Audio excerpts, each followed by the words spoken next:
Go ahead and start. Real happy to have you all here. I want to start and let Michael, Hans, and Winston introduce who you are and tell a little bit about yourself. So, Michael, could you start? Sure. Yeah. Thanks for this. Yeah, I guess I'll introduce myself in terms of like international travel, adventure, and dating. So, I grew up in America, and I, yeah, I grew up in a big family, and we touched a lot, we hugged a lot, we were, teased a lot and everything. And I always felt kind of like out of place in white American culture, and I didn't jive that well with Black American culture either. So, but I never knew what I was missing until I went abroad. I went to Africa for a month, and I had the most incredible experience of my life. I felt more alive there than I ever had before, and that was at the age of 35. And then a few more trips abroad after that, and I eventually came back and said, you know what, I'm not. I'm not gonna stay here anymore. The difference was too huge for me. And since then, I've been buying one-way tickets for the last 10 or 11 years, exploring the world. And you met Hans a couple years ago, and we're now helping guys get free to find an international lifestyle and love style.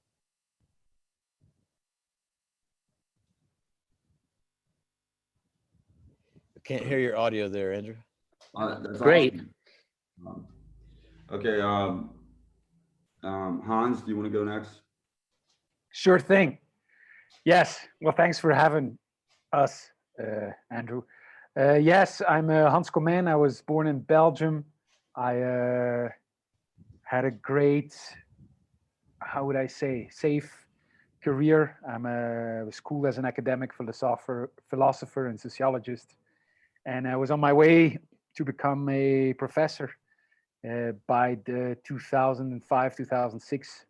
And I felt something was off, was missing, even though I had a great job, great prospect, great value.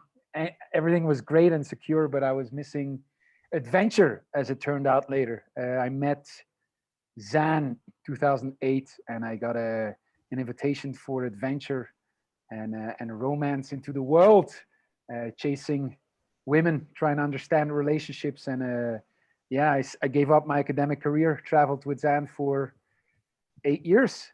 And then I went solo 2016, and took about 2 years to really hone my craft alone and find out what's next. I met Michael in 2018 in Malaga, and we connected as allies, as brothers in crime.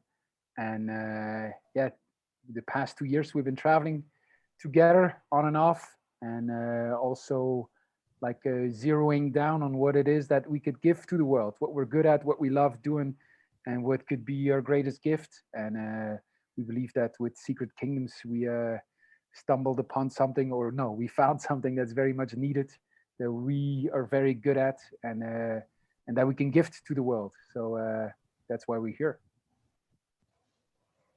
Okay. Winston.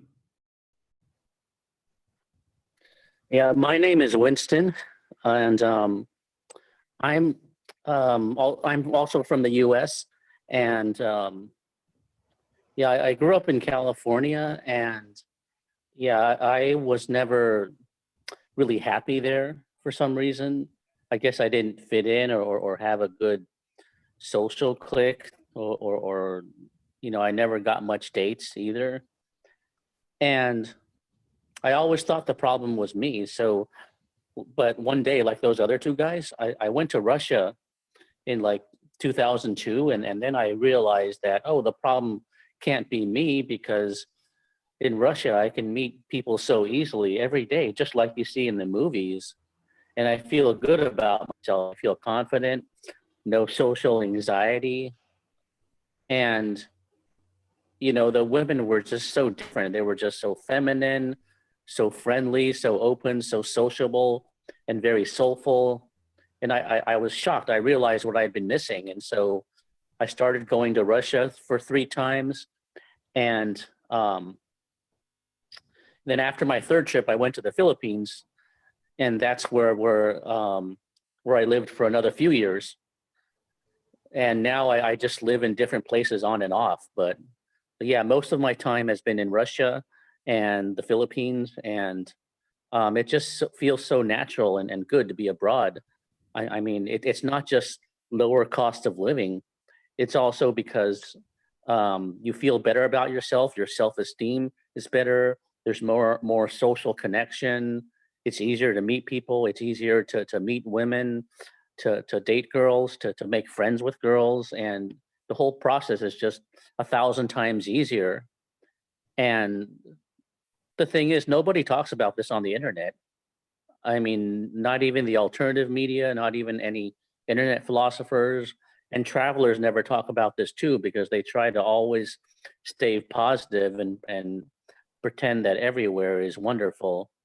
And so you never hear these comparisons. And so I've made it my mission to try to share these comparisons so that people in America can know that they have options, and that if they move abroad, they can solve a lot of problems, especially related to dating, social life, and your self-esteem and mental health. And nobody tells them about that. So I'm trying to spread that good news, you know, like a gospel, a good news gospel. And so I created a website called happierabroad.com, and also a forum and everything on there to try to get this message out. So I hope you heard that okay. I mean, Yeah, loud and clear. That's awesome, I'm trying man. to speak loud, but Yeah, no, it's everything came through great, and I love it. We feel the same way. You know, it's like you discover something so incredible. And my experience is, you go back to the States, you try to tell people what they're missing out on, and you get a lot of blank stares. You know, a lot of people that they just, it's something you kind of have to experience. You know, it's really tough to tell people. It's something that people just have to get out there and experience. right. Yeah. Well, I'm glad you guys are on the same wavelength and stuff. Yeah, it's Yeah, there's just this, when you're in America, there's just this authenticity that you just don't get. It's hard to explain because in America, it's like you're told you're free, but you don't really feel free. And so like it feels like something. How does it feel, Winston? the authorities got him. They snagged him. They're like, he's giving away too much. Hello? Are you there? Oh, we thought the authorities snatched you. He disappeared. Yeah, I don't know why it just shut off and rebooted. But like, yeah, like I said, it feels like your consciousness is being manipulated. And so for some reason, it's hard to explain. In America, you just don't feel free, even though you're told that you're free. Yeah. But you never feel free. And I think it's because maybe your mind or your soul or something is just manipulated to be this workaholic robot or something. Yep. You know, that just goes through the motions, and it's hard to explain, but that's the best way I can explain it. Well, But yeah, it's a taboo topic. No one talks about it. it's like it's a cult. You know, the root word of culture is cult, and in every culture, there's certain things you're supposed to believe and think about and not think about. And one of Americans' beliefs is that we're the freest country in the world. And I remember being in Germany about 11 years ago, and I was with some Germans, and they were just all sitting around laughing at Americans, you know, about how we believe we're so free and we're so unfree, even compared to Germans, which was like surprising to me. But I remember one of the examples they gave is like, you know, you get on you're at the airport, and you go on the automatic walkway, and it's constantly telling you, you know, please watch your step, end of the runway. Like, we've got all these things to basically prevent lawsuits that we do that make us very unfree.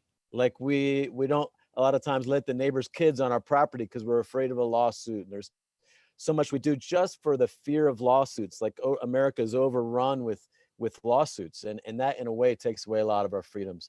And there's so many things like that that as an American, I remember, I always believed it, we're the freest people in the world. And it's, there's just other kinds of freedoms in the rest of the world that you don't realize until you experience it. Well, can I apply it to dating? Because we have like I'm a dating coach since 12 years, and so I had a rich history of trying to understand women, and also like trying to understand myself, but nothing changed me more than moving to places like Romania or Latin America, and it gave me a lot more success. But in terms of like the freedom that we're bereft from in the West, we have young guys who are just learning about this, start walking up to girls and start talking to them, and they're kind, nice guys, but it gets sometimes a bit awkward, and they are at the danger of being like expelled from school because, the girl could say, oh, harassment, and so the freedom just to walk up to a girl and talk to her, is taken away from young men. The freedom to make mistakes, it's shocking to me. It's shocking. And to have this as an option, to go elsewhere, you see that, it's not necessary to try to become good at that system, and it's not necessary to fight that system. You could just try something different. Yes. Amen to that. I personally, you speak of freedom, Winston, and one of the places I like the most is like Uganda, and it's East Africa, and it's off the map for a lot of Americans, especially. I think Africa is just alone. It seems like a whole other world. It's on the other side of the planet and everything. And one of the things I love about it is it feels like the Wild West to me. Like there's not a big government, there's not a bunch of police, it's more like you need to be aware, and you need to have friends in the right places and whatever. But I feel a level of freedom there that you can't get in America, because America's become this big bureaucracy with so many laws and rules and regulations and taxes and cops and this and that. And I feel free like in some place like Africa. So yeah, freedom is I have a friend that goes to Africa too. Yeah. I have a friend that goes to Africa a lot too. I've never been there, but I mean, he must like something about it. But I can imagine that because, in a place like that, you might not be totally safe. It doesn't feel totally sterile like in America, but it feels like more genuine. The problem with America is that they say you're free, but the thing is they also want to control everything, because they think if you don't control everything, then something bad will happen. So there's always this negative, fearful, paranoid mindset that if you don't control everything, something bad will happen. And so you can't really be authentic and be yourself or be free, and freedom's not all about the government. It's about personal freedom, social freedom, and people don't understand that. It's the social culture that gives you your freedom, not just government. Because if you think about it, I mean, the average American is not bothered by government agents every day, and the police don't bother you unless you break the law. So it's not like the government's directly taking away your freedom. It's the entire social culture and society that makes you feel unfree. It's not the government coming and bothering you. Yes. So that's what Americans don't understand. They think the government is taking away their freedoms, and they need to buy a gun, but it doesn't accomplish anything because it's the social culture that doesn't make you feel free. Like you can't even be honest with people. Like if we were in America and I said, "Hey, how you doing?" I mean, you're obligated, no matter how you feel, to say, "I'm doing great." And so you can't even be honest about something like that. You always have to pretend that everything's good, even if it's not. And there's just no honesty, even in little things like that. So yeah, those things are very interesting. Like when I go to a new culture to discover ways that they're free that I haven't been, or that Americans aren't, for example. And every culture kind of has its own things. You know, when I was in Uganda, like one of the things that you're really not supposed to do is wear shorts. You know, if you're wearing shorts, it pretty much means you're not a man, you know? So of course, as a traveler there, I don't really care, you know, I don't really care. I still wear shorts, but every culture has its taboos and its things that you're not supposed to do. But the great thing is if you know what the different freedoms are across these different cultures, you have a choice. You're free to choose what place you want to live in, what freedoms you want. You know, you're not just stuck in the fish tank that you were born into. Yeah, I want to ask a question. Yeah, and the- it's not just America. Oh, go ahead. Go ahead. Yeah, I was Okay, going to say it's not just America. I mean,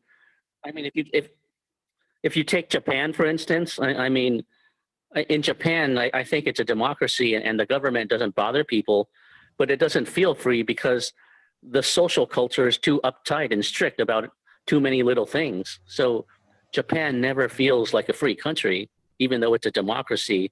And even though the government doesn't bother people, it's because the social culture is strictly conformist and controlling.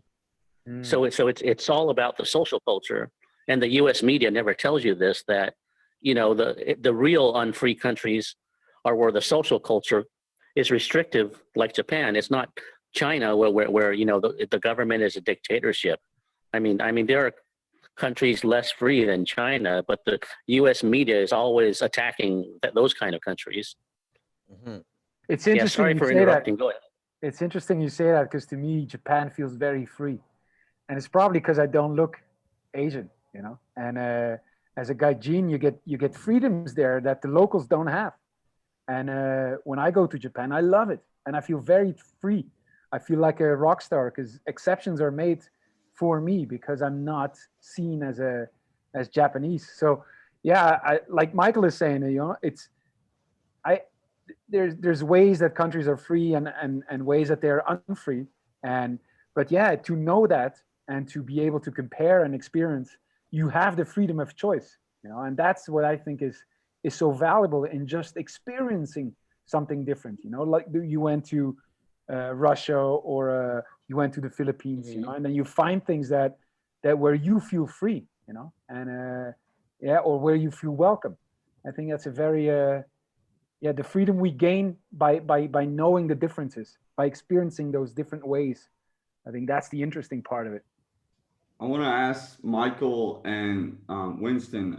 So, Winston, you've talked about how a lot of people in America feel like they're socially disconnected. Like a lot of people are lonely, they're isolated, they're having trouble forming a social circle that they can bond with and, you know, have fellowship with. What do you think is the underlying cause for that some people feel like it's socially disconnected? What's the underlying cause You for, want me to go first or him? you can go first. Okay, well, yeah, I think the underlying cause is, I think multiple, because America wasn't always like that. If you remember like the 70s or the early 80s, America was more sociable and it was easier to make friends and it wasn't as cliquish. But I think in the mid 80s to 1990, that began to change and people started to not even talk to their neighbors. And I think it's just, I don't know, it just seemed like people got more and more paranoid and wanted to be left alone. And it just, I don't know. It was like all of a sudden people just, and maybe it was the materialism and the greed of the 1980s that did that too. And also all of a sudden there was like a paranoia about serial killers, you know, after like, you know, there was Ted Bundy and Jeffrey Dahmer. And so American women started being afraid of serial killers. And then there was the AIDS scare too. So it was like the media kept putting out all this stuff to make you paranoid in the 80s. And people started becoming materialistic too in the 80s. because of all the greed, you know, and the greed is good and image is everything. And so people began to get more pretentious too. And you can see that like in the high schools in America, people started to become more pretentious. Just like those high school movies, like 16 Candles with Molly Ringwald and Pretty in Pink. You can see how in the 80s people got more pretentious, superficial, more shallow, and just, I don't know. I remember the America in 1982 or 83 as being very different. I mean, people would talk to neighbors and stuff. But this is on the West Coast. I don't know about other states, because sometimes when you go out to the inland states or Midwest, it might be a little different. But I'm talking about like California and Washington, you know, it's mostly there. And also it seems like, you know, the more left people go, like the leftist people go, society, it seems like it becomes more cliquish too. It's not, people are not going to be as down to earth the more leftist they become.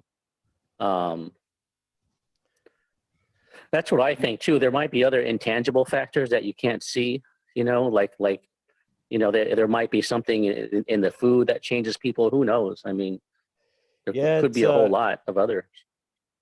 Yeah, I think there are a number of factors. I think one of them is, you know, kind of American success culture teaches you to essentially be so focused on being efficient and productive. You can start filtering people by, oh, well, is this guy going to buy anything from me? Do I have any use for this person? You know, I used to think this way, you know, and if you weren't a woman that looked like a romantic potential partner or someone who might be a client of mine, I really didn't even kind of see you, you know. I was so like in my tunnel vision, working towards my success, and one side the relationship realm and the other side, you know, romantic relationship realm, and the other side business success, that I just didn't have time. I didn't have time to connect with people. I didn't have that time. So I think part of it is this kind of American it's in a way like the American success cult, you know, and they even will teach you, you know, well, and though it may be true, you are financially maybe kind of the average of the 5 people you spend the most time with. It's these filters have you leave behind the people that are maybe less financially well off from you, you know, your younger brother, your neighbor, your parents, your whatever, and just focus on yourself and your success, trying to up level. And there's so many ways to leave people behind. Then there's just like individualism in general. You know, there's this idea that we should be self-sufficient and not need anybody. But most places around the world where people are not as well off, wealth is a matter of relationships. It's who you know. You know, I remember being in Brazil.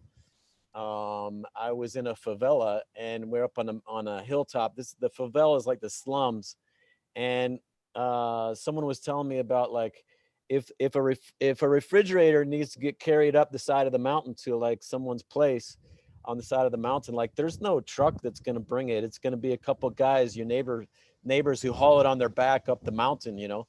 And it's these social connections that you have when you kind of need each other. But the whole idea of American freedom is to not need anyone. Like, I don't want to need anybody. And that's, you miss out on those relationships where you actually need each other.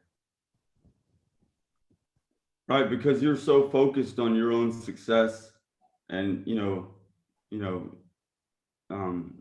getting more financial success. You're just on that you're driven, right? So there's a great book by Scott Peck. It's called A Different Drum, and it's about community, and he shows how in the United States the individualism has been taken to the extreme, and it has its advantages. Individualism, you know, the self-sufficiency, but it's dangerous when there's no community counterpart. And I'm not given an explanation, but I do see that this is what's happening, that there's less and less a community feel. And that's actually what I love when I travel. There's so many places where you know, I'm welcomed and where there's a sense of community. And to me, that's a real healing, beautiful feeling that yeah, is much harder to find in the Western world. I wanted to say something Yeah, about definitely. I want to say something about Vietnam.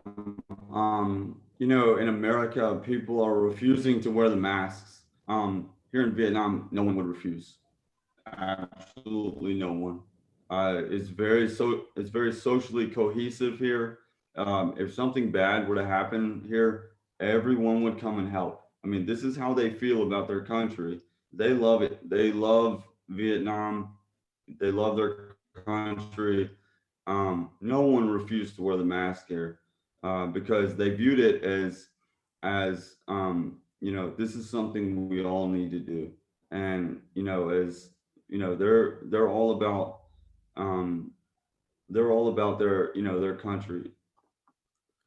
Let's see my internet here. Yeah, it's just to echo on that, Andrew.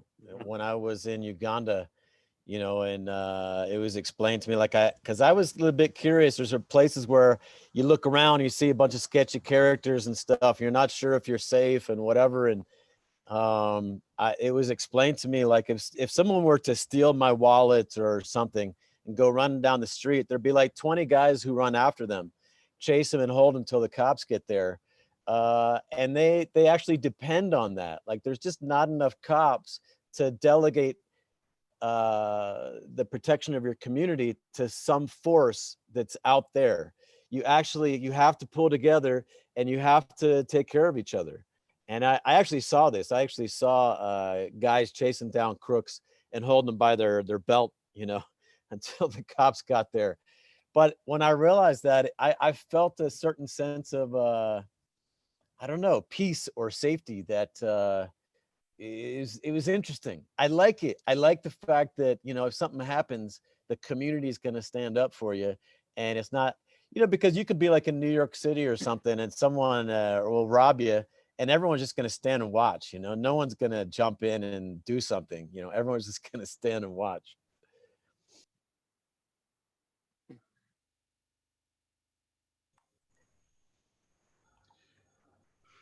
So What's where like? did you grow up in the U.S.?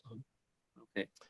I grew up on the East Coast in the countryside of Maryland. And then when I was 17, I moved out to Utah. My ancestors live out there. And then I spent about 17 years in Austin, Texas.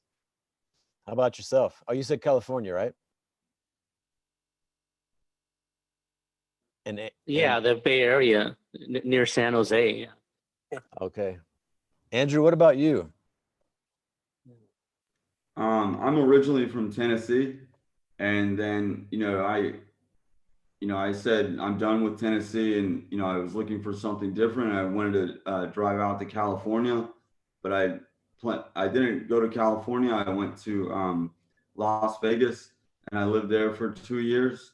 And then in 2016, I left the country and started traveling. And I started in South America, and now I'm in Asia. Wow, great. That's awesome. Good for you, man. I mean, I'm jealous you got started so young. So, I mean, like, I well, I needed Did it. you have a list of questions, Andrew? Or okay. I do. Um, so for anyone who hasn't been to Mexico, and they want to know like what the life is there in Mexico, as you know, you guys are both foreigners living there. How easy is it to make friends there? How easy is it to meet people? How are the women? Could you tell us a little bit about life in Mexico? Sure. Well, I've Yeah, and lived is in it Mexico. dangerous there or not? Yeah. Yeah, great questions. I've lived in Mexico for, you know, a month or two here, a month or two there over the past maybe 3 or 4 years, but I don't really live in Mexico. I'm still really nomadic, as is Hans. We just happen to be here right now. But my first experience with Mexico was when I lived in Austin and I had a landscaping company, and I hired a lot of Mexicans to work for me. And I loved the guys because they were so friendly, you know, and they're so funny. You know, the political correctness has not made its way to Mexico. So, you know, one of the ways you bond is just, you know, taking the piss. You know, like if like people will call their grandmother gordita here, like my little fatty, you know, like she's my little fatty. And it's not a negative thing. It's like the things that make you different are the things that unite us because you can laugh at them. So I find like and this is a generalization because Mexico is a pretty big country actually. There's I don't know, something like 100,000 100 million people in Mexico, maybe a little bit less than that, but there are some very distinct parts. I lived in Acapulco for several months back in 2017 when it was known as the murder capital of the world. And but what I found is that the police never mess with you, and the cartel never messes with you. Those are kind of the two dangerous forces down here are the police and the cartel. Um, but they don't really want the international attention. And the thing is, if you're not buying, sell, or selling drugs, they don't care. They don't want the American government coming in and causing a stir. So I drove around with on a motorcycle with no license plate and without a helmet and stuff like that. I drive right by the police. I never once got stopped. They never messed with me. But a couple of years later, one of the guys I'd met there and had dinner with him and his wife one evening, I found out that he was shot and killed by the cartel, but it's because he had started growing his own marijuana and he was selling it to his expat friends. And so that's a big no-no in Mexico. It's definitely not something that I would advise getting into down here. Um, right now we're in central Mexico. We're like in the mountains of central Mexico. And there's incredible food here. One of the best things I think about Mexico is the food. I love Mexican food and I love spicy food. It's a reason why I love Thailand as well.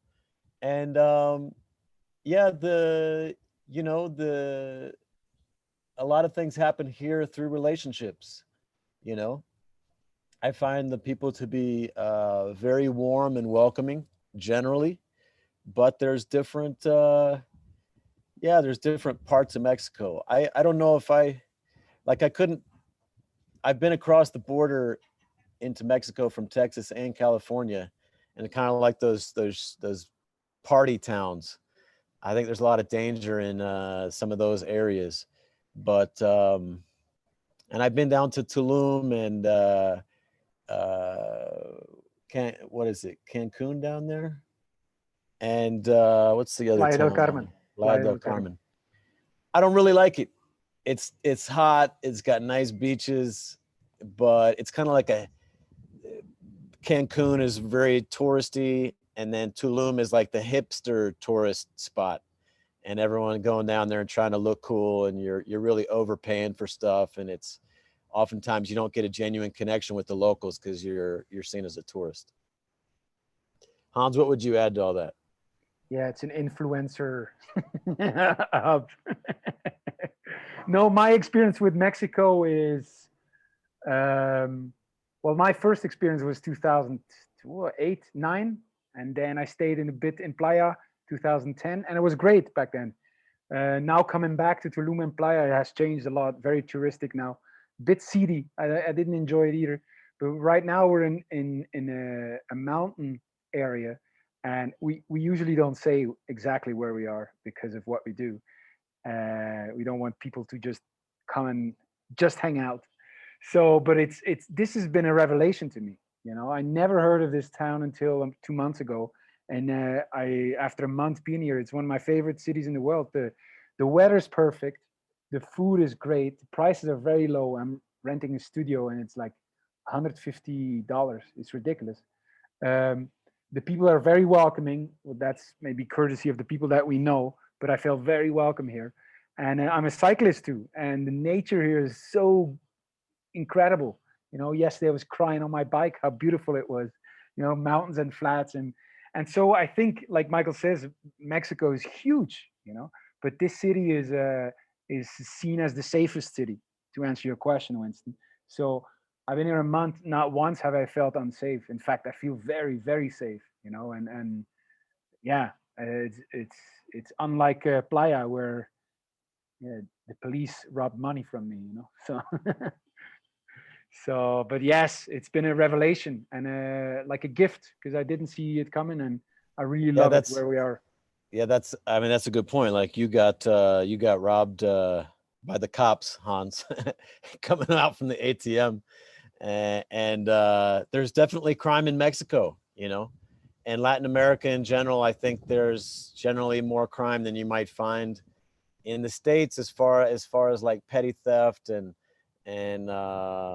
muggings and stuff like that. But I mostly travel based on invitations, and so I go and I stay with friends, and I have friends taking care of me, and I think that's really the way to do it to make things a lot safer. Winston, could you talk about how living in Taiwan is from your perspective as an American? Well, I'm seen as more of a local in Taiwan, not as a foreigner. So, um, yeah, it's kind of awkward because people think I'm a local, and I'm really not, because I just don't have I'm more American than Taiwanese, but yeah, it's a bit awkward, and it for me it's kind of like America. You just don't.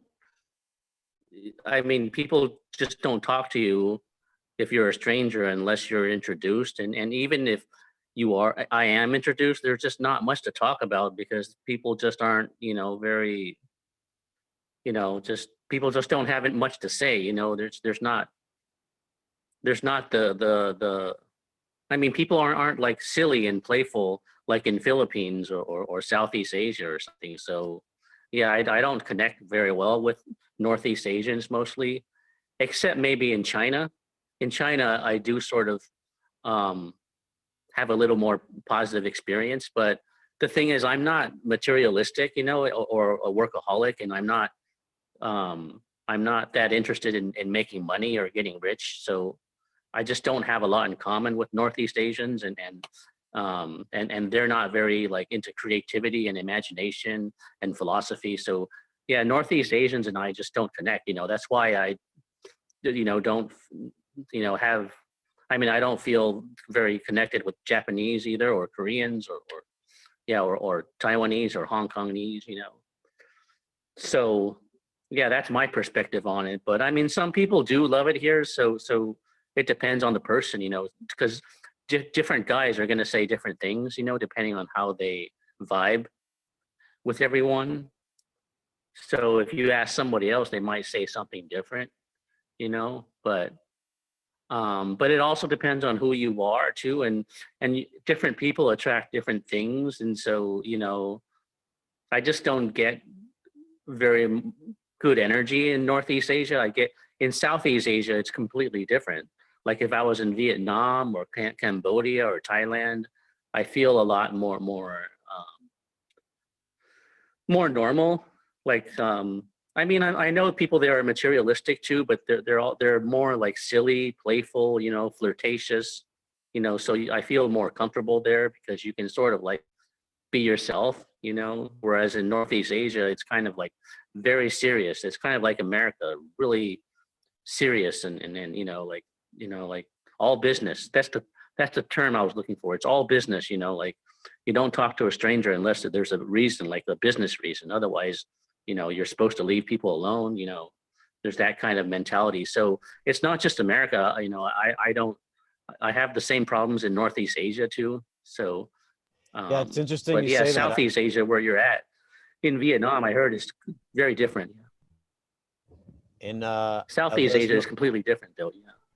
Of those Northeast countries you mentioned, I've only been Go ahead. to Hong Kong, and my experience there was there were so many people, but no one even looks you in the eyes. No one looks you in the eyes or smiles. Yeah, it's And like New York. Yeah. Yeah, I felt completely alone there, even though there's tons of people. Eyes look cold, and nobody looks you in the eye, or it's not relaxed. Like everyone's a busy bee, like an ant going someplace. I mean, China's a little bit like that too, but the thing is, in China, you have so many different types of people that there's always somebody that's going to talk to you or make friends or you know, socialize with you. Even if it's like 1 out of 100 or 1 out of 200, there's always somebody, because Yeah. there's so many, and it's not as homogenous. There's so many people, but Hong Kong is like New York. I mean, everyone's just in a rush. You know, it's almost like watching ants move back and forth. It's a busy bee, and nobody stops and thinks, what am I doing here? Where am I going? Why am I doing this? You know, nobody stops and thinks. It's like everyone's on autopilot, just walking quickly toward a destination. It's like, why are you doing this? What's the point of making a living if all you do is make a living? There's no life to make a living for. You're just on the treadmill for no reason. Nobody stops and thinks and or looks in you in the eye or tries to Winston, break out of a trance. It's like they're in a trance and they're not. Winston, you Yeah, mentioned go like ahead. you mentioned creativity and things like that. What are you doing exactly?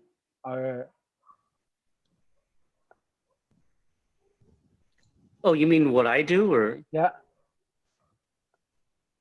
Oh, well, I run a website at happierabroad.com, and I'm trying to get some books done and YouTube videos done and essays done, you know, but, you know, it's just hard to stay motivated, you know, when you have this lockdown and all these restrictions, and it's kind of depressing. Um, Yep. but yeah, I'm not an artist in like a painter or something, or a musician, but I'm kind of like a philosopher.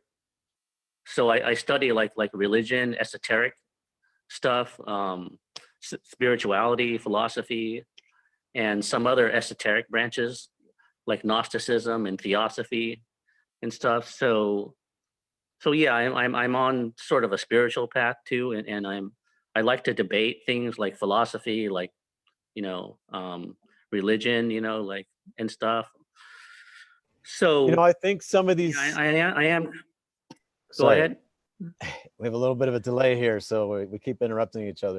No, I was just going to say that I think some of these countries that we're mentioning, like the U.S. and Korea and China and stuff like this, are because they're so far north. Winter is coming. You know, winter is coming, so you need to work hard so you're prepared for the winter.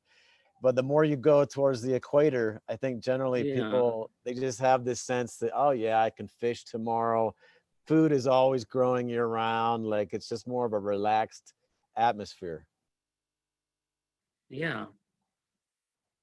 Yeah, it's like in the south, in southern parts of the area, it's more relaxed and more tropical, and in the northern part areas, they're more cold, you know, and businesslike and workaholic, and um that's the thing that Chinese and Americans have in common. They're very workaholic and they pragmatic, and they believe that the purpose of the existence is to work and make money and thrive in a career. It's not to do what you love or to be free or to follow your passion. It's to, Travel is something to do. I mean, it's once not to you do what you retire. love. It's to basically to have a good job. Yeah.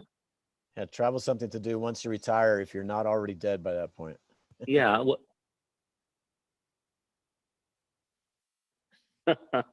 Yeah. want to And I it's want to hard to ask. be free, because if you have a really high cost of living, then you have to be a workaholic to survive in America. You know, to pay off the house and the car and raise a family, you have to be a workaholic, you and your wife, and there's just no point. I mean, because we forgot to mention that in the 70s and 80s, inflation skyrocketed in America, and before that, the cost of living was much lower.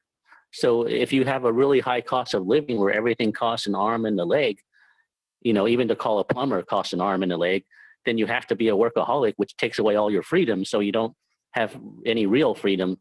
Even if you can vote in a democracy, you don't have any freedom because you have to be a workaholic in a high cost of living country. People don't talk about that, you know, but that's the truth, you know. Yep. Andrew, you were Uh, about to ask something? Michael and Winston, I know you have expressed that you're living an international lifestyle. Would you ever consider moving back to America? Both of you. Me, no. That's an easy question. No. No, I have way too many complaints about America, and I feel so much more alive in so many other places of the world. Um, but it's even hard for me to imagine settling in one country, let alone America. But no. Yeah, I agree. I mean, but I do like America for like the its national parks and nature and scenery.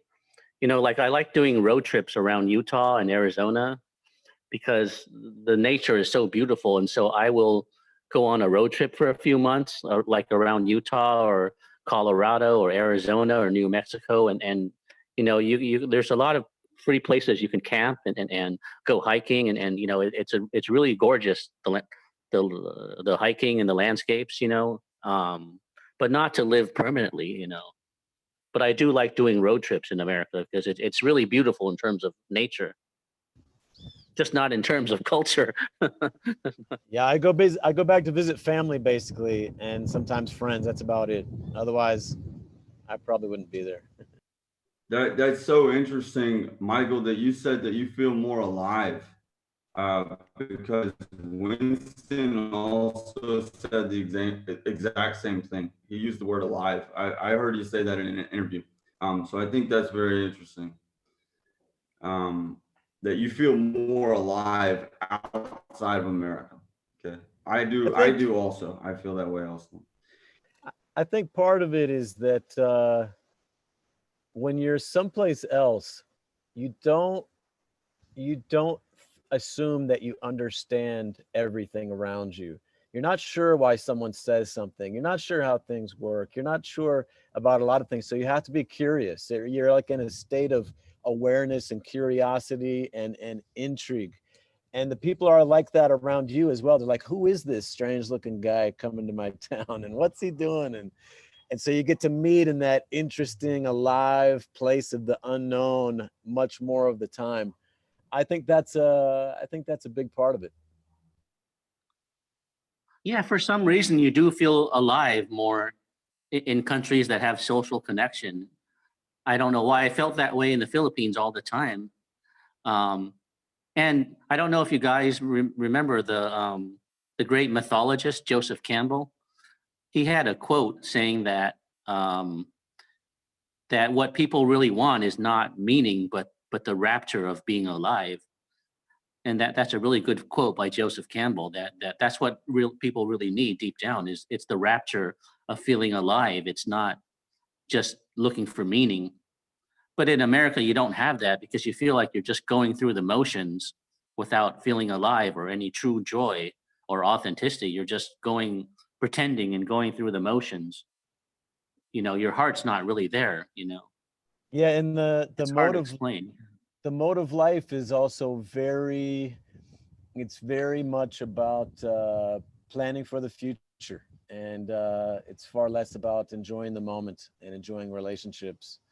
The life to be lived is somewhere off in the distance that you have to plan for and sacrifice for and work for. And so if you want to be alive, just go on your Instagram and Facebook for a little while and pretend like you're alive. Yeah.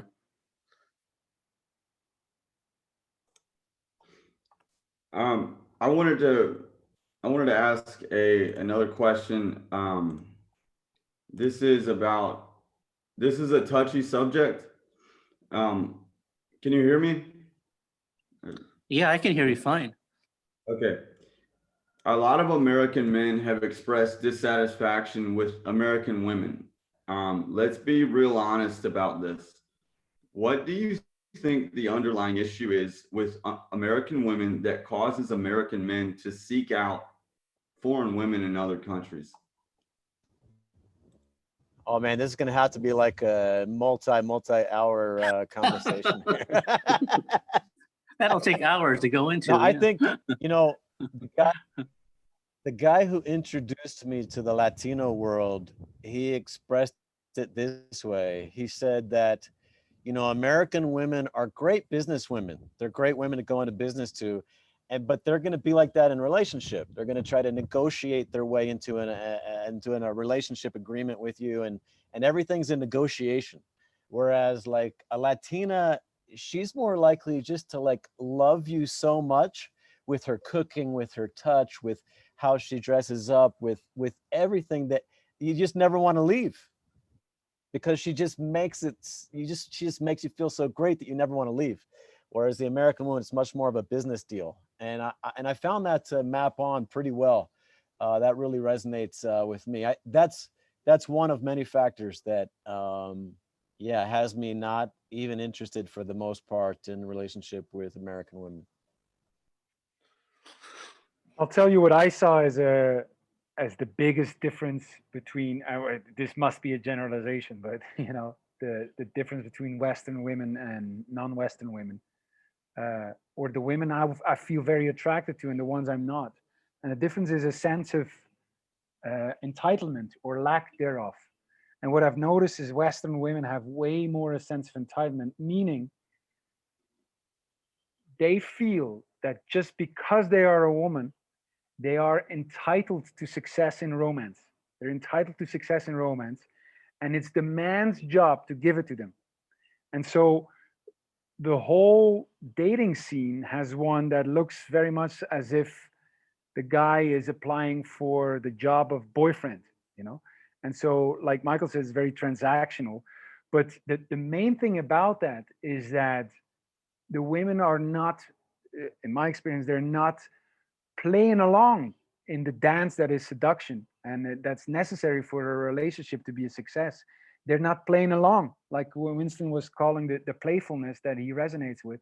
That's something that I've seen also in Western women. They're not playing along, and you have to like convince them of something. And then you go to other places like Romania or Latin America, and all of a sudden women are playing along. They're also seducing you. They're dancing along. They accept your invitation and they say, let's dance, or not, you know. But it's not this kind of like you have to force the women to dance with you, you know. And so yeah, when actually is the first time I think of it, is when the dating scene in America is very much like a game, a power game. You know, the dating scene abroad is way more of a dance. And once the woman has accepted to dance, she's dancing with you, you know. And so that's for me a huge difference that I see time and time again. I go back to Belgium and I see women that are just compare with women in Colombia or in Romania. They're nowhere near as beautiful, you know, and they give me attitude. And I'm thinking, come on, you know. It's and that's the sense of entitlement is for me the biggest difference I have seen, and is the reason why when men go abroad and they meet these women, they go, wow, I didn't know, I didn't know this existed, you know. Hans, I'll just piggyback on what you said about the dance. I remember the first time I approached, this was a woman, she lived in Mexico and she'd been in Austin just like a week or two. And I was at this conference, you know, full of American women. And I see this, you know, beautiful Mexican woman, and she's facing the window outside, sitting down. And I came up to say hello to her. And the kind of response I'd never had like from a woman, the way she turned her body and just like was ready for like my performance, you know. She's like, okay, what is this guy gonna do to win over my affection, you know? And like in a Latin dance, where like a lot of the Latin dances are the man, you know, he's doing his masculine thing, and then she responds pretending like she doesn't want it and whatever. It was kind of like that. And yeah, it's difficult to explain, but the way that I felt just in that moment, it was like, oh wow, there's a different way that women can be with you. I'm curious to hear Winston's take on this. I have more to say, but You mean on American women? Gosh, I think it's multiple. I mean, I agree with what you say. I mean, they're just too businesslike and you know, too demanding, and it's not just that, but it's just, you know, they're just not as feminine either. You know, they're not trying to be pleasing or nurturing or sensual or enthusiastic. They're kind of just too businesslike, and I've just never understood how to vibe with that. You know, because I'm not like a person that's cold and businesslike. So I've never been able to connect with that. So it's not just that they're entitled or spoiled um or too masculine, which they are too. They're kind of masculine. I just don't know how to connect with them because they're just not as authentic. It seems like they're just trying to be something they're not. They're trying to be a woman and trying to be a man and trying to be independent. They're trying to wear too many hats. And, they thought that the thing is they don't even most modern American women don't even look happy. They thought that being independent and having a being able to have a career, would make them happy, but they don't look happy. There's no inner peace. Even if they're making a lot of money and they have a good job, there's no inner peace. I mean, it's not just American women, just the Americans in general. They're just not. There's no inner joy, or contentment. It's kind of like they're pretending to be happy. But yeah, the thing is, in outside of Western countries, the women are definitely more feminine. Not as masculine, and I don't know what happened to make women more masculine because in the 60s and 70s, American women did look more feminine, and I don't know if that's the food or the culture, trying to invert, trying to make women into men and men into women, trying to invert the gender. It's like they're trying to make everyone more androgynous, Yeah. in America, and it's just kind of sickening, because it's not natural. So it's like it's hard to explain. It's almost like some sort of communism or transhumanism has taken over America, where everything natural is now bad, and they Yes. just want to flip everything around. And it's kind of like a dystopia. It's kind of like a science fiction dystopian or something. It's kind of Yeah. almost like a Twilight Zone. It's really scary. I remember being in Denver in 2008, and downtown Denver, where women wear high heels and dresses and like really inspiring. And then you go like 20 minutes towards Boulder, Colorado, which is the progressive. It's kind of like the future that we're heading towards. And none of the women wore high heels. They walked like football players, they walked like they're guys, walking down the street. And there was absolutely nothing inspiring, even just physically, like looking at them, the way that they walked was it was like, yeah, night and day. But if that's the future, if that's the direction America is headed, it's yeah, guys might do great to just have the experience of going somewhere where it's completely different. I remember my first time dancing with an Eastern European woman in Belgium, and she just gave herself to me in the first moment of the first dance. She just melted in my arms, and it was like I'd never experienced that before on the dance floor. Mhm. And it was like a strange experience, but so beautiful, and it touched me. And like I'll never forget that moment. It was just like a sense of like, wow, this is possible. And it's hard to go back after you have that kind of experience. It's like that used up quote that once you go black you never go back. It's like once you've experienced being with a really feminine woman from outside the States, it's really hard to go back. Oh yeah, definitely. You can never get used to back the way back it is back in America again when you've experienced that. And it's like the foreign women just, they just, it seems like they like men more, you know. And that's one of the main problems is in America, women just don't like men that much. And I think it's because in the 1990s, the feminism, it didn't turn into, I mean, it changed. It became not just about equality. It became about hating men. And they call that third wave feminism. So third wave feminism all of a sudden encouraged independence. It encouraged women to hate men, which is really evil, I think. And it just made them think you don't need men. You should be independent, or you can be a lesbian if you want, So it just changed that attitude. And so their attitude, fundamental attitude, is really different. They just don't like men in general, fundamentally. And you can Yeah, feel it too. You can feel it when someone doesn't like you. yes, It's very obvious. You can sense it. It's unmistakable. yes, There's a yes, certain aura and vibe. yes. Yeah, they don't even have to say anything, right? You just feel it when you just walk in the room. Right. And you I can sense when someone's approachable too. I mean, without talking to a girl, I can sense whether she has a shield around her or wants to be approached or not without ever saying anything. I yes, mean, it's a different body language and vibe, overseas when, there's this relaxedness. You probably experience it in Mexico too. There's this relaxedness where people will look at you and it's okay to approach because there's like, we're all, you know, part of this, we're all human beings. And so there's this instant familiarity that yeah, you just don't get in colder countries. yeah. There's I also think about it like this, like in Latin America, the women, the local women, they do complain about the local men, but the difference is they're not expecting those men to be any different. They just, yeah, they complain about men, but they don't want them to be not masculine. It's not like they want them to be women. They love that they're men, and yeah, they have their complaints about men, and they get together and they talk about men, the good, the bad, and the ugly. But the difference is they're not expecting them to be someone else. Right.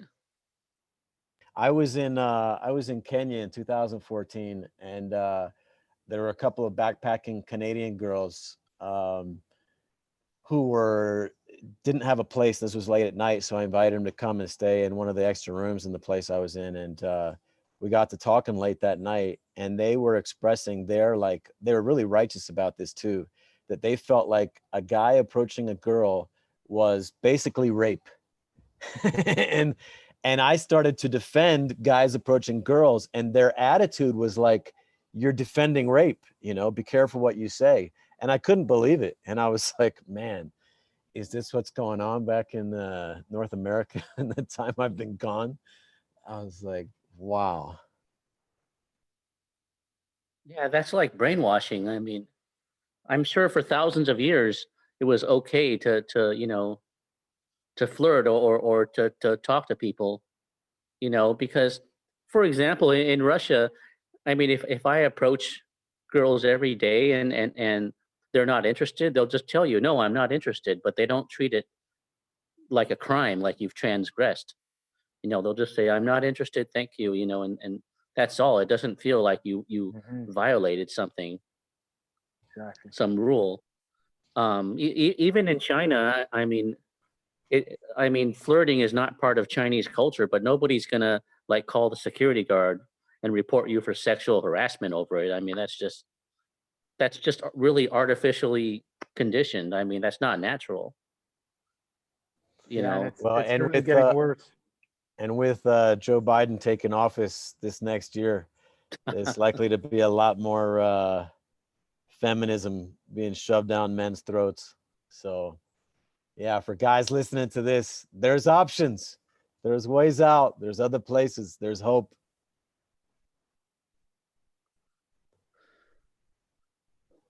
Andrew, did you Yeah, have another question here?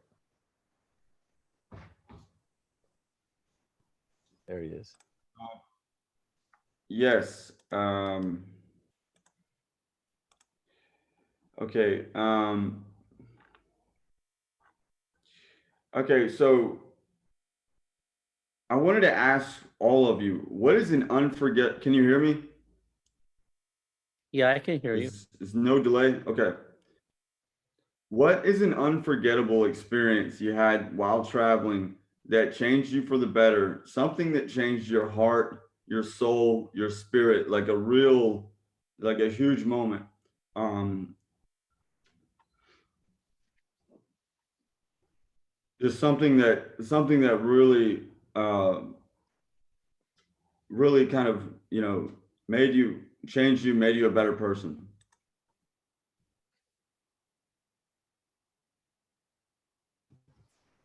I I've had so many of those.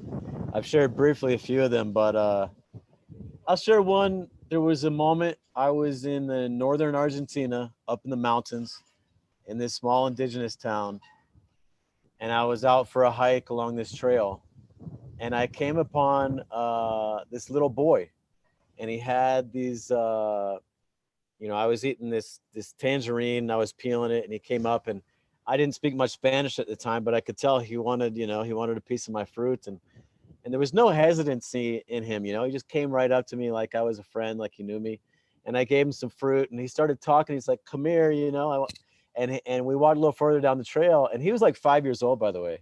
He took me a little further down the trail, and there's like his 3-year-old brother, introduced me to his 3-year-old brother, and I'm like, because I'm American, like you don't hang out in private with people's kids in America, like you could get accused of this, that, or whatever, So I'm like looking around, like, where are their parents, And then around the bend came, I think, another girl and an infant.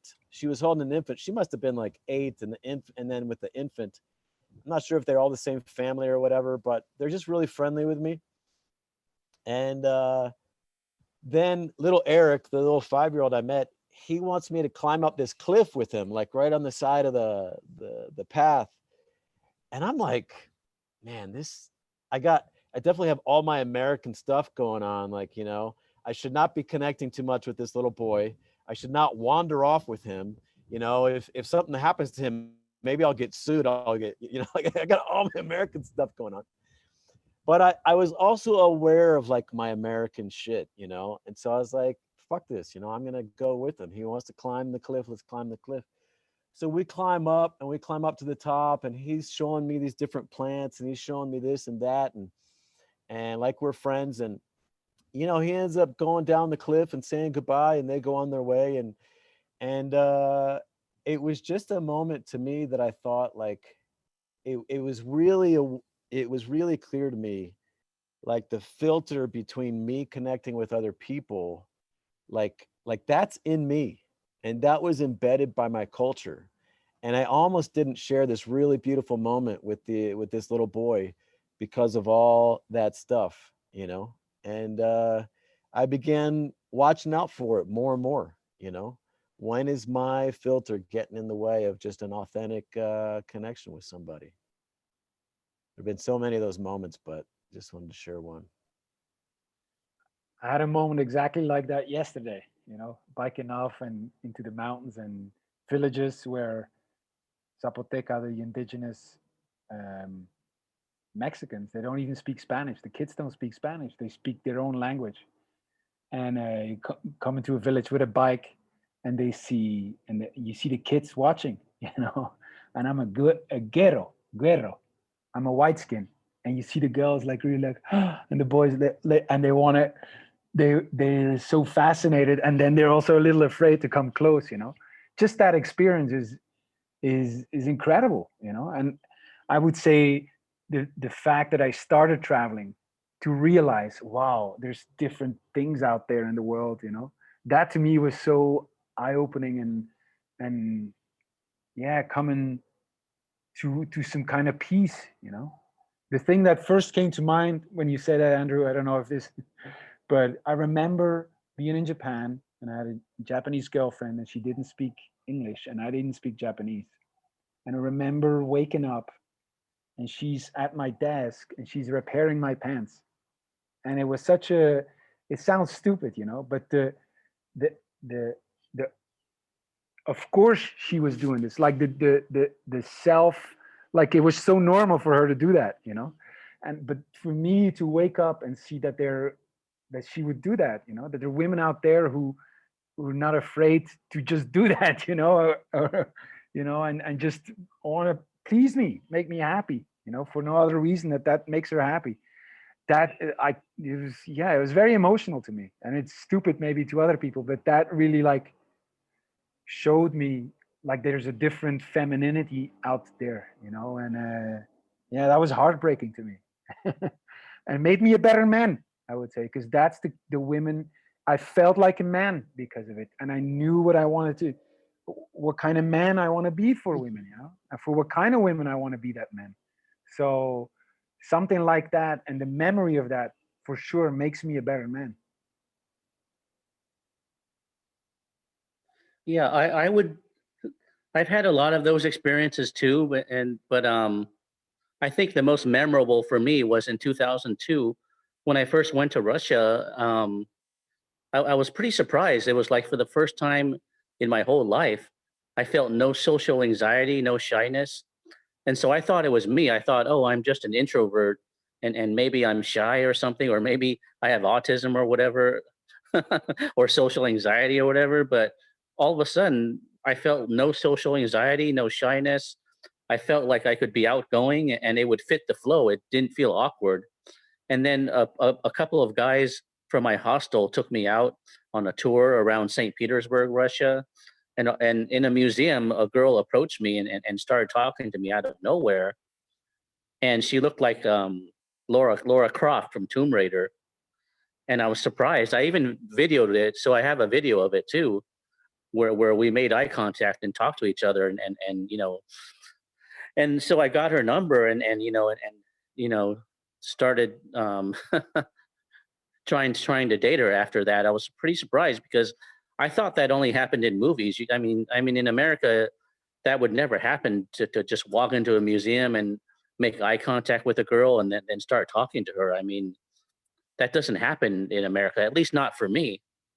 And so I was very surprised that first 2 days in St. Petersburg, Russia, were because I thought that was impossible. I thought this is a dream or something. And why didn't I come earlier? And the thing is, in America, you think everywhere is like a hellhole. All foreign countries have nothing but chaos and crime.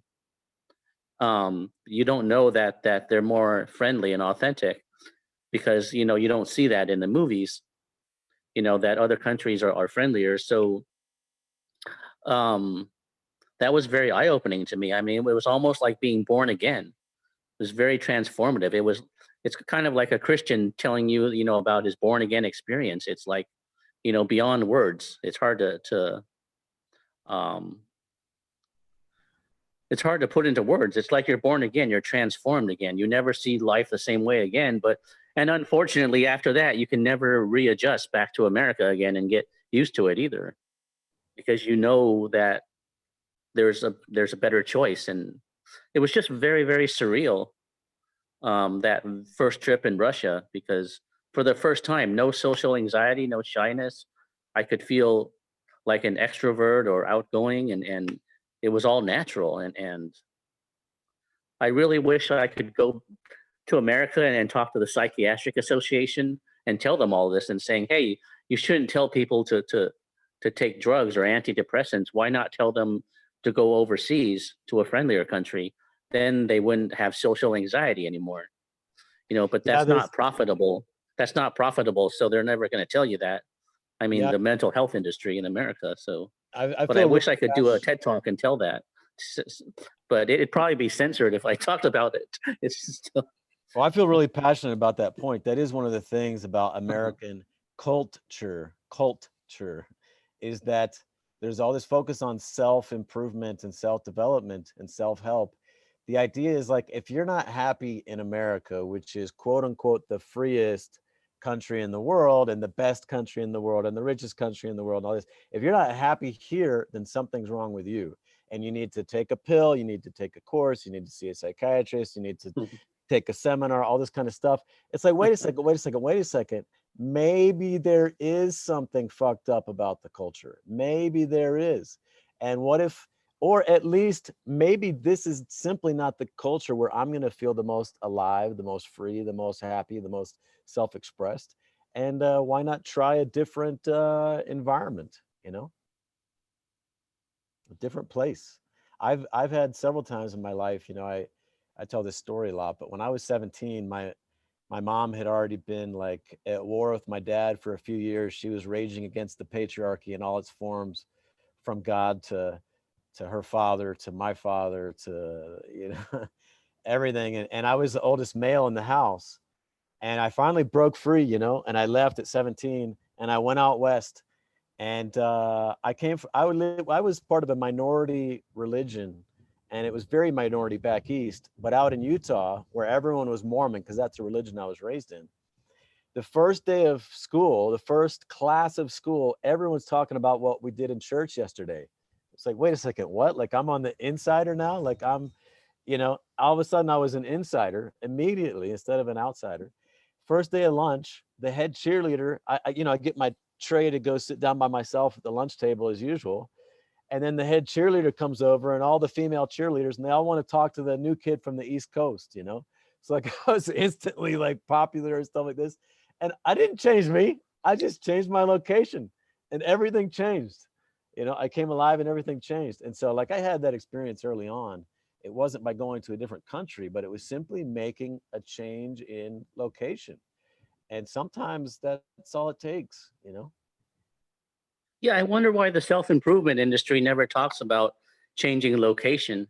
They always want you to change yourself, and there's nothing wrong with changing yourself, but sometimes that's not enough. I mean, just being positive is not going to make everything positive or make everything good. I mean, I can be positive and say, "Hey, I'm doing great." All I want. It doesn't change the environment. It doesn't change the culture. It doesn't change the people around me just because I act positive. You know what it does? It keeps you working and paying your taxes and hoping things will get better tomorrow. Yeah, and consuming too. But it's strange that nobody in the self-improvement industry talks about changing your location Well, that's when sometimes that's the key. Well, that would be talking against their own business, because then there would be no more self-improvement. So it's really logical, in the same way that America will not promote traveling and dating abroad, because if men would experience that, many of them would never return. And so it's completely in the interest of America not to promote that kind of idea. It's completely in the interest of. Yeah, but what I don't get is why can't they just put it on the table and let me present the benefits and the other side present their benefits, and let's see who wins the audience. It should be at least on an open discussion table, but they won't even do that, because if I did a TED talk about this, I'm sure it'd be censored, or they'd probably stop recording it after a while. I mean, if you did a TED talk and talked about all this, I'm just saying, or something. Winston, you've been doing your site for what, like 20 years now or something? What kind of like negative feedback have you gotten? What kind of, I don't know. Yeah, negative feedback have you gotten? Since 2007, so maybe 13 years. 13 years, but yeah. Yeah, I mean, I don't get a lot of negative feedback directly, but on third-party websites, I get some negative feedback, like on other forums and stuff. And yeah, and there's people that just bash me, but it's the usual, ridicule and insults, like, "Oh, you're just a loser," or something, or you just can't get American women because you're not good enough or something, and it's just the typical stuff, and some people just think it's plain bizarre too, but I always tell people, it's not for everybody. I mean, some people are happy in America and they belong there. They have a good wife and a good job. So it's not for everybody, but it's for some people, and so I just think whether it's for somebody or not, it should be on an open table. And what was I going to say? Yeah. Oh yeah. I always tell them, if the problem is me, if I'm a loser, then how come in other countries, I feel so much better and am able to meet people so easily, just like just like just like you see in the movies. It's just so smooth and natural. Why is it that I have different experiences in different countries if the problem is me? And they can never explain that. All they can say is, "Oh, well, you're a foreigner and you look more like novelty, and so people are going to be nicer to you." I mean, that might be partially true, but that's not all that there is. It's not just because I'm a novelty overseas. It's also because if it was all about novelty, then every Chinese immigrant that goes to America would experience novelty, and everyone, and they would meet only friendly people. But that's not the case. Also, so yeah, you just fit in better others overseas. It's not just the novelty. It's about fitting it in and connecting better. Some I mean, some people just resonate better abroad, especially if you're not materialistic, you're not into, you know, if you don't fit into American culture, there's a lot of, some people fit into Western cultures like France better too than America or Germany or Spain. I mean, or Italy. I mean, there's even American women that prefer living in France or Italy than in America. Even actors like Johnny Depp or what was it, Gwyneth Paltrow or something. I mean, they prefer living abroad too. Yes. And Yeah. Well, even Thomas Jefferson preferred living in France than America too. So some of the founding fathers preferred living in France too. Thomas Jefferson, John Adams, Benjamin Franklin preferred living in France and England too than in America. So he was abroad most of his retirement years. Yeah, that's So a it's great not point just you bring me. up. Yeah, it's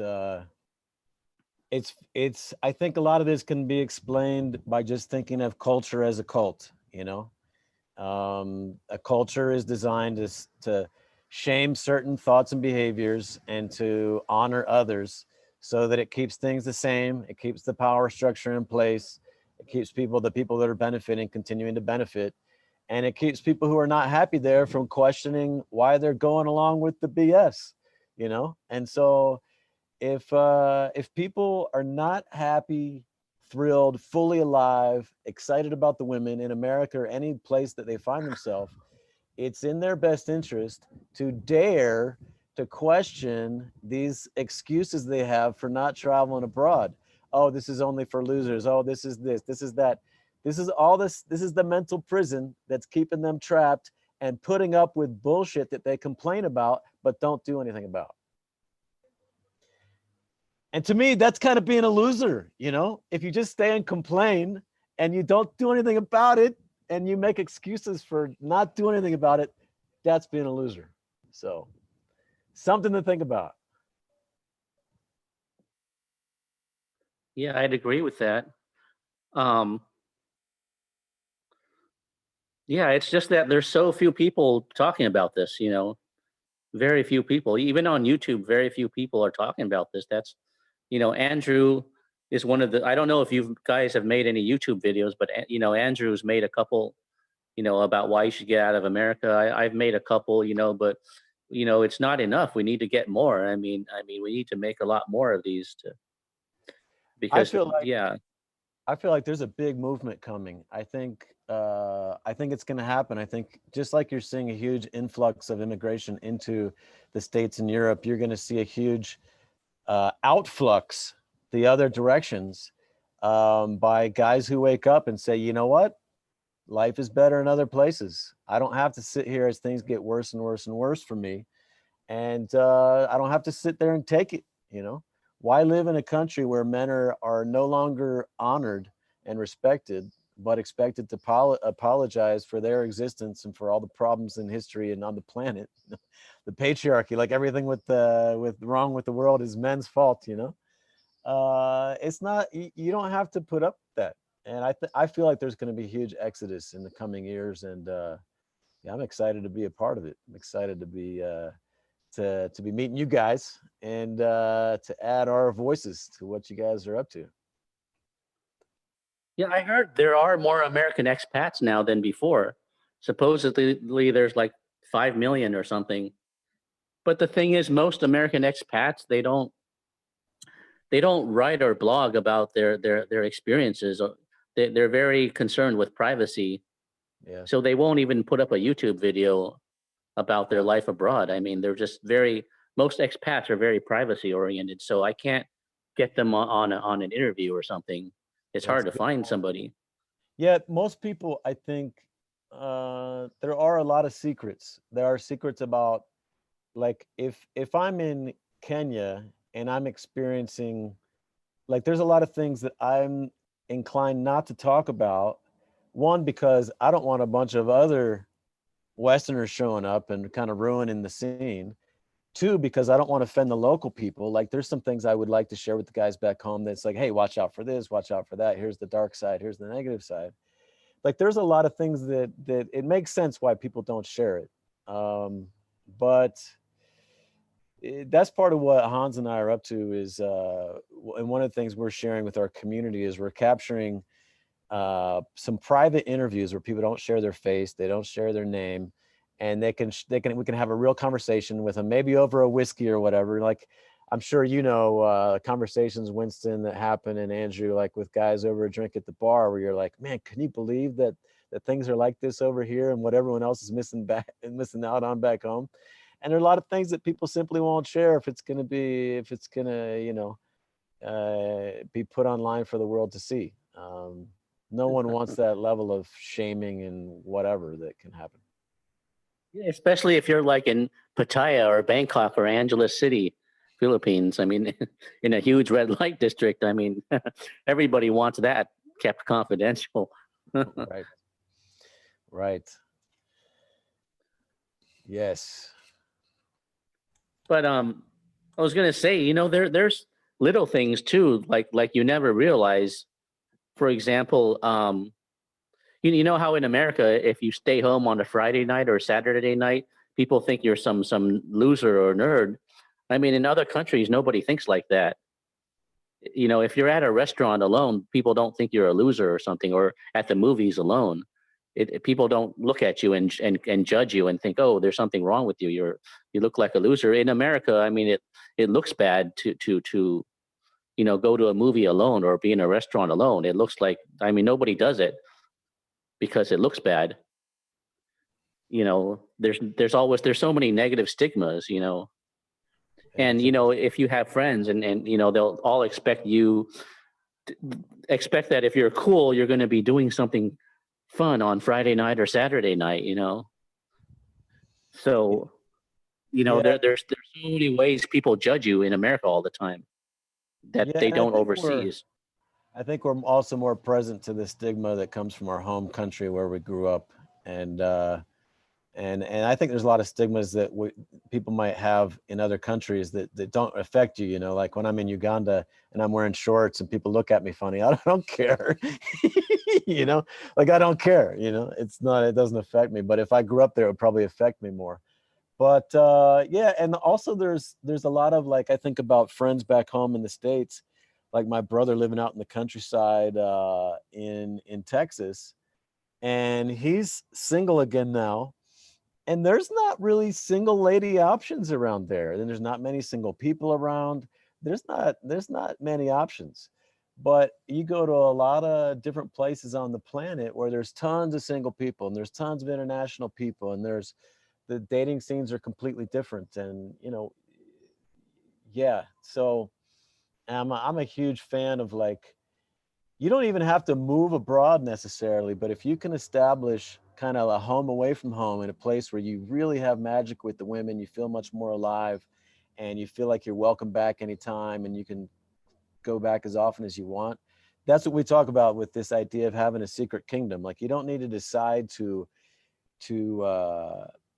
change your whole lifestyle immediately, but if you simply find one place on this planet where you feel far more alive, and you have friends or a girlfriend or people who feel like family welcoming you back with open arms as often as you want, that's the first real step. If you can find that somewhere on the planet, then you have options. You don't have to sit and put up with the BS back home. Yeah, living part of the year overseas is better than nothing, I guess. But of course, some people just don't have the money,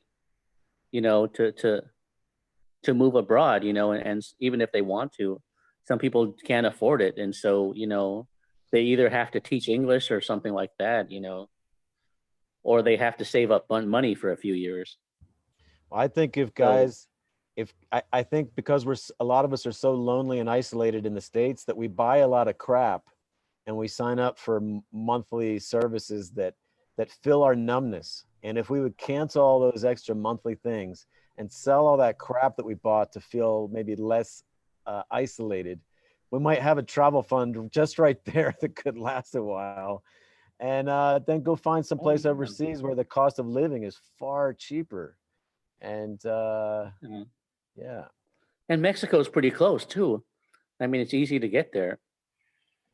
to me, you know, I traveled for 12 years basically without money, you know, and I've never thought of traveling as more expensive than living in Belgium, you know.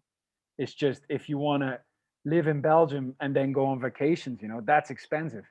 But I've grown to be convinced that to travel for anyone right now, you do not need to make more money. You need to make more time. Once you have more time, it doesn't really matter, you know. There's so many ways to have a travel fund. There's so many ways also to start making money on the road that, yeah, it's a rationalization, I think, for not traveling. The money idea, you know, I really, there's too many examples of people doing that, you know, that is really not what's holding back anyone. I mean, the thought maybe, but certainly not the fact.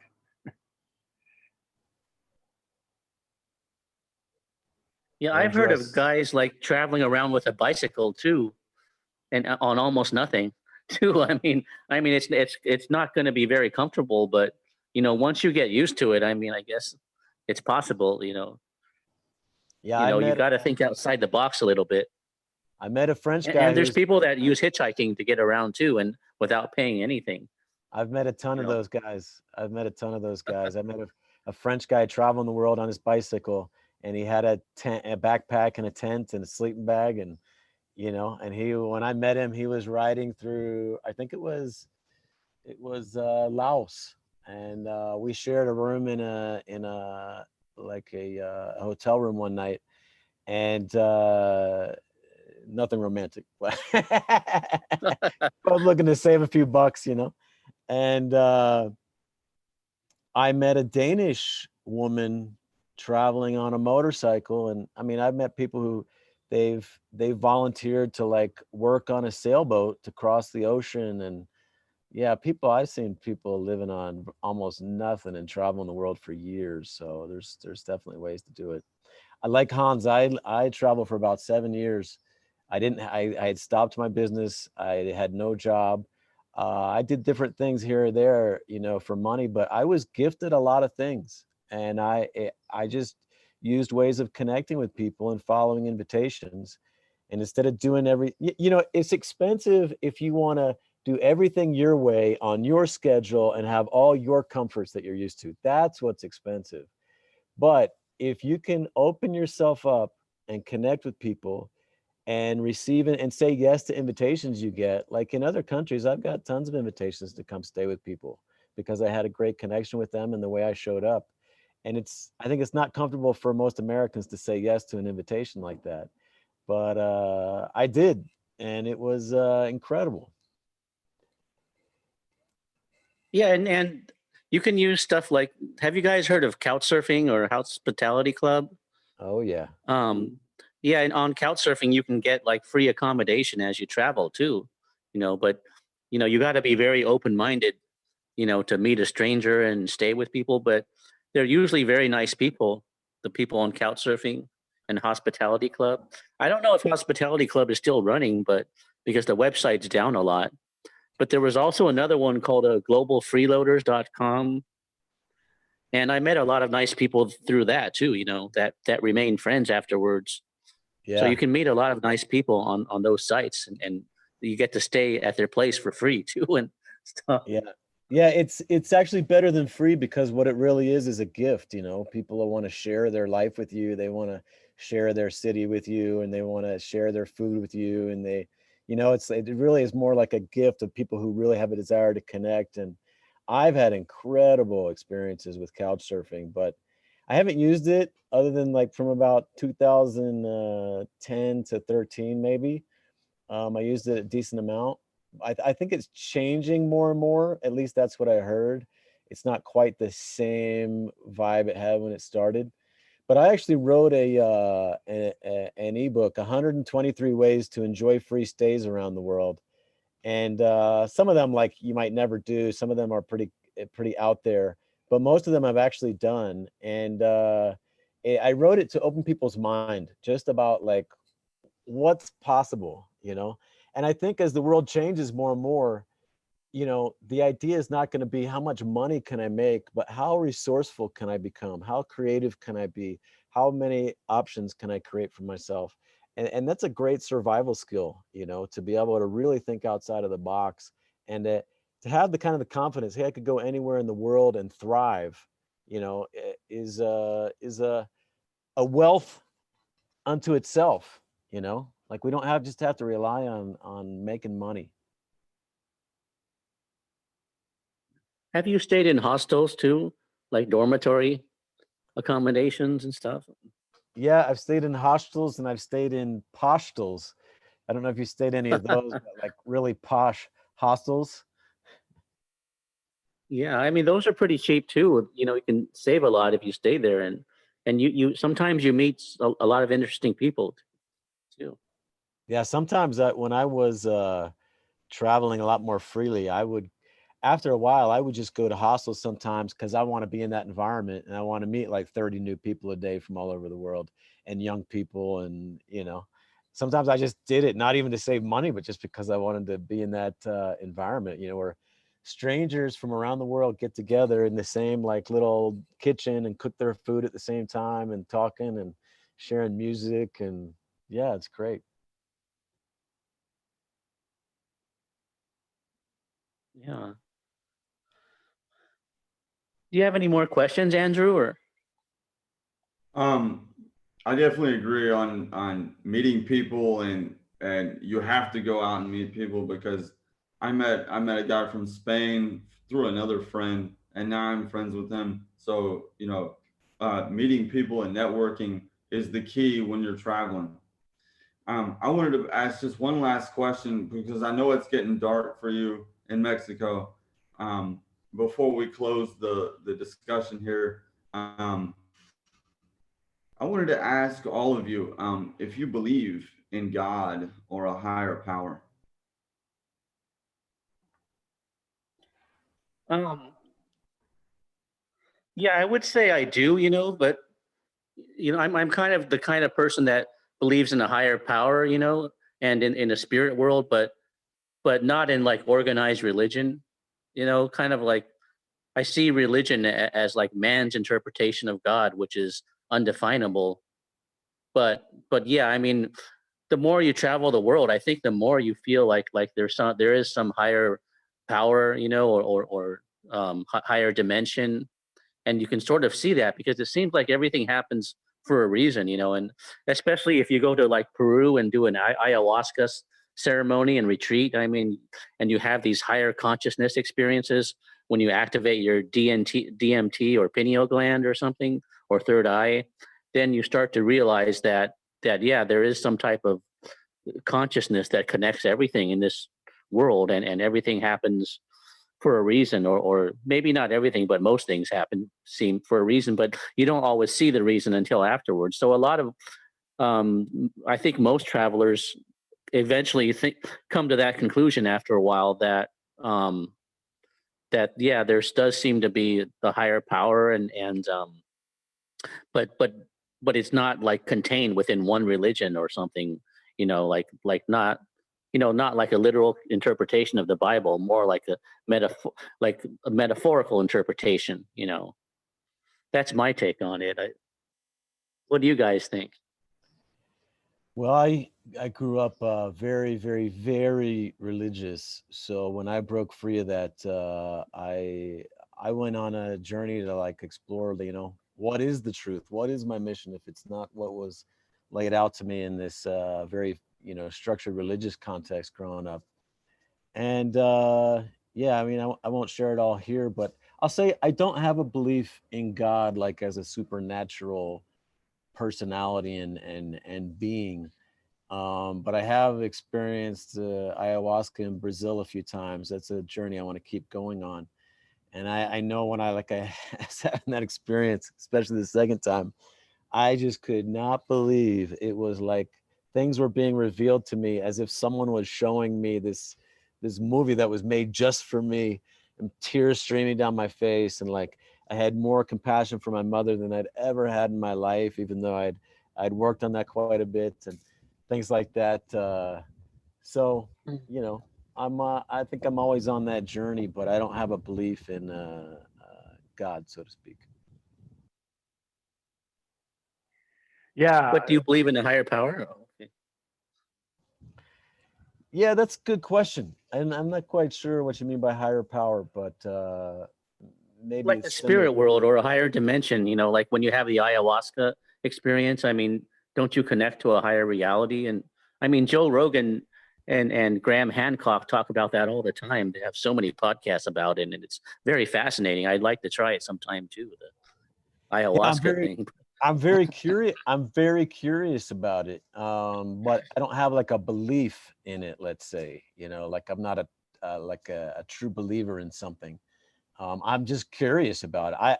I don't say that I know that there's not. Like I'm not like, oh, there is none. That's not where I'm at. But I'm curious. So I've definitely, like you said, Winston. Travel changes you. What I experienced was when I left the States and I got away from all of my kind of Western ways of promoting and marketing myself and networking and planning my future and all this kind of thing. And I started just really, I did a practice of gifting and receiving, no borrowing money, no selling, no taking loans, none of that. And the transformation I experienced was, besides coming alive in beautiful ways, was I really felt like, wow, people do care. Like the world is a beautiful place. Whereas before I felt more like the world was a dangerous place and it was a more of an unfriendly place. And I just had so many experiences that showed me like, wow, like how much human beings really care. And that transformed me. So as far as God, I'm still open to uh, revelations, insight, whatever, but I don't have any belief either way. Hans? damn, I was hoping no one would ask again. I have no sensible answer to it, except yes, I don't know. I'm convinced there are things that with our current tools and language that we can't explain, or we can't articulate it. Yeah, and there's a lot we don't know in that sense. What really, what I really connect with Michael is I have a true belief in humans and that they're good, and that we want to do good, and that we're gonna figure it out in terms of relationships, which is to me the last frontier, and we want it so much. We want so much to connect with other human beings that we're gonna figure it out, despite the fact that we're very crippled, and that if we would have a space program the way we run our relationships, we would have given up already. But I'm very hopeful. We want it so much, and once we feel a real authentic connection, it's very healing. Once we feel community, it's a very healing, transformative experience. So I trust humanity in that way. If we don't fuck up the planet in the meantime, that we're gonna figure it out. And I'm very optimistic in terms of like the human intention. So I believe in humans.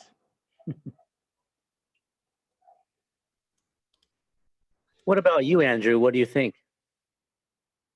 Um, I'm definitely open to it, but I think that I'm with Hans on having the more humanistic side that we believing in ourselves, so but I was raised as a Christian, and I went to church and I read the Bible, and I do believe that the Bible has some good teachings, um but I don't believe in a physical God right now, but I believe in being a good person, and that's my belief. But as far as actually going to church, being very religious, that's just not something that I do. Yeah. Well, there's a lot of New Agers nowadays that say that we're all like parts of God having a dream or something, having all one consciousness. I don't know if that's New Age or Hinduism. I think it's a little bit of both, but that's a pretty popular idea nowadays too. But So there's more choices now than being a Christian or an atheist or an agnostic. It seems like there's a variety of choices now too. Maybe the Big Bang was God having an orgasm, or all like his little sperms, you know, that are going forth looking to create and give Yeah. life in the world, you know? Yeah. But I don't think that we're here by accident. I mean, it doesn't seem like everything's just chance. It seems like there's some type of higher purpose or beauty or mystery at least. Yes. And certainly to be curious about that and hunting for that, looking for that is part of what makes life beautiful and magical itself. Yeah, and the more you travel, the more you see that things are interconnected too. Like it's part of like an ecosystem. Like you need variety around the world for the whole ecosystem to work. There's everything has a role and a function, almost like a watch piece. Each part of the ecological environment depends on another part. So it Yes. might be that Earth is all one organism. We're all one organism on the planet or something, and just little cells or something. Yes. I have a question for you, Andrew and Winston. Do you guys work together, or are you guys like independent? Well, I make money on my website and from advertising, and that's pretty much enough for me. So yeah, I'm kind of a digital nomad, which means you make some money on the internet, but and I do have a son to support in the Philippines too. So but the cost of living is pretty low there, so I don't have to send a lot. So yeah, I try to live very frugally, so I don't need to make a lot. But yeah, my website does bring in some income every month. So I was asking if you two work together, Winston, you and Andrew. oh, I'm sorry. Yeah, no, I don't. We don't work together. I mean, I know Andrew from my forum because he posts there sometimes. Gotcha. And I see him on YouTube, and that's it. Yeah. I found Winston on by doing searches on YouTube, and I found his video, and then from his video I found his forum, and I reached out to him in a private message. So that's the great thing about the internet, and I think that it brings people together in a good way. But I'm a digital nomad also. I work online. I think Great. I just want to thank you, Andrew, for putting this together, because I think that's great. Because we champion the idea of tasting, at least abroad, and to see that there are other people doing the exact same thing that gives me great joy and comfort. So yeah, I'm happy and grateful that you put us all together here on the call. I'm so happy that you all agreed to be on this call. It was a very good discussion, and thank you for your time. Yeah, thank you. Yeah, if you guys want to give me your like blog or email or YouTube or whatever, I mean, I can like share your books or videos or whatever or website on my forum if you want. Or great, cool. How do we mailing reach list, you, Winston? Well, I have Messenger, I have email, and or you can just email me through my website, Happier Abroad too. Or Okay. Andrew can give you my Messenger or whatever. Okay, If you want to, great. yeah, add me on Messenger. Yeah. Great. But I'd like to see your books too and videos if you have any. Sure. Yeah, I feel like this is just the beginning of something. So I'm sure there'll come a day when we want to sit down and interview you guys, So we have some exciting plans in the future. And Winston, for sure, you've been on this journey for quite a while. So it's, yeah, there's more to come, I feel, between us. So it's exciting. Yeah, and you guys are welcome if you want to come to my forum and share your videos or books or whatever, or just your story or whatever. Yeah. Awesome. Great. Thank you very much. Do you All right. guys have foreign wives, or do you just have foreign girlfriends, or just dating around, or That's a great or question. all of them? Concubines and no. Concubine. Queens, courtesans, and concubines. No, we don't have wives. I mean, could be a whole other call right there. I'm here in Mexico with a girlfriend who's a really special woman in my life. But I'm not really looking for marriage. So, Hans, do you want to answer that? I know. I'm actually my biggest work is reinventing the way we relate, and I felt since very young that the traditional monogamous cohabitant romantic relationship is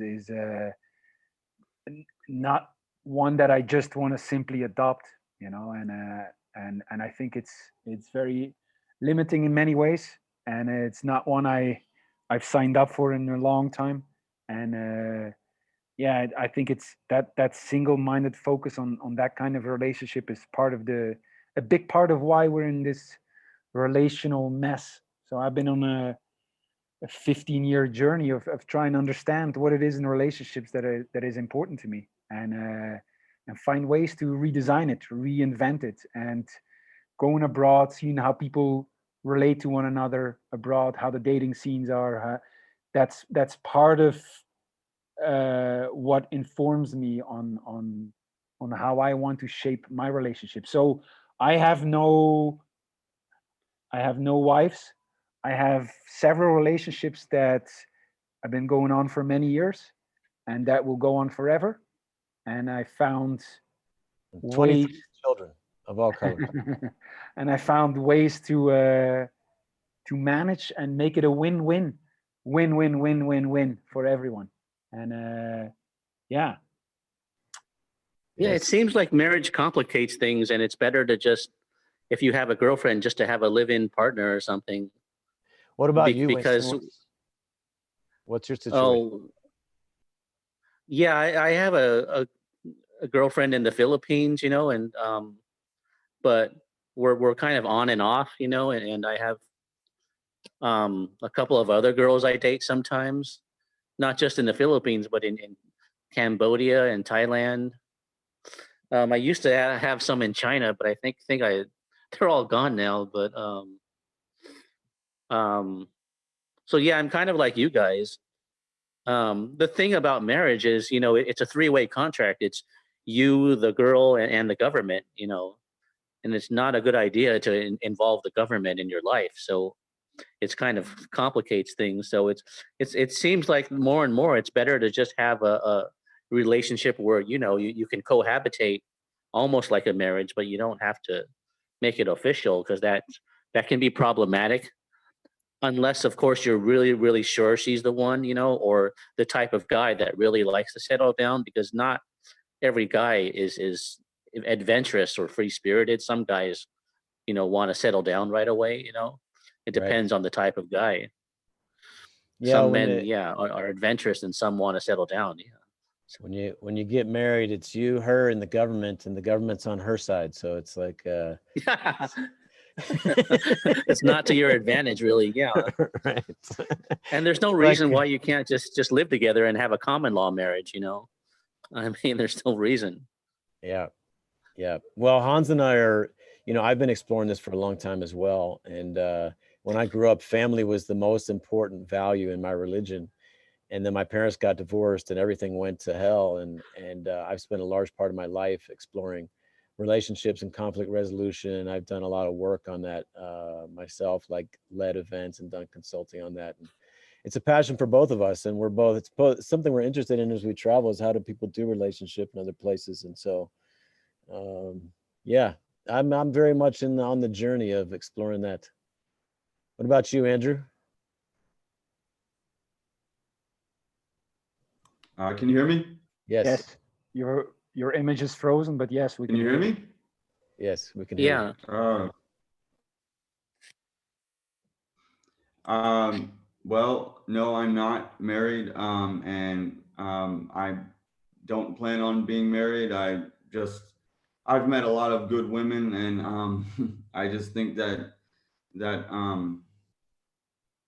I don't know. I think people are very happy either being single. I think a lot of people are just very happy being single. I know women who are very happy being single. So I don't think it's right for everyone. I think it's a belief system. Like some people believe in it, and some people don't. And I just don't believe it. I would like to say something more because I think we in with just the traveling, you know, I think it gives an opportunity for us to do more than just say no to the traditional romantic cohabitant romantic relationship, you know. Like Michael says, oh, I'm very much on the search and learning about this, but he for one has developed real technology and things that can help relationships, you know. And so I also find that I'm not just saying no to what's traditional and just accept it. I feel like with the years and experience, I have come up with alternative ways, you know, that are very powerful and way more powerful, and that go way beyond just saying no to traditional relationships. And I found it very important to do that, you know, to not just be able to say, or not just say no to a girl who wants to be your girlfriend, but be able to offer her something that's way more than she ever thought of as what she wanted in a man, you know. And I think that travel and having these experiences can help us articulate and form these new ways of relating, you know. And I'm at a place right now that I feel I have something to offer to women that's way more powerful than what she thinks she wants in a man, you know. And so I no longer just say not no, but I feel I can offer her something that she can really say yes to, you know. And that's what's given me the confidence that I can have these relationships for the rest of my life, you know. And yeah, I just wanted to speak that because I think, yeah, we have the travel can give us something way more powerful than the strength to say no to traditional relationships, you know. All right, gentlemen. Well, great to meet you. I'm starting to freeze my toes off over here, so I'm gonna bow Yeah, what out. happened? I thought it was daylight over there. It looked warm and sunny earlier.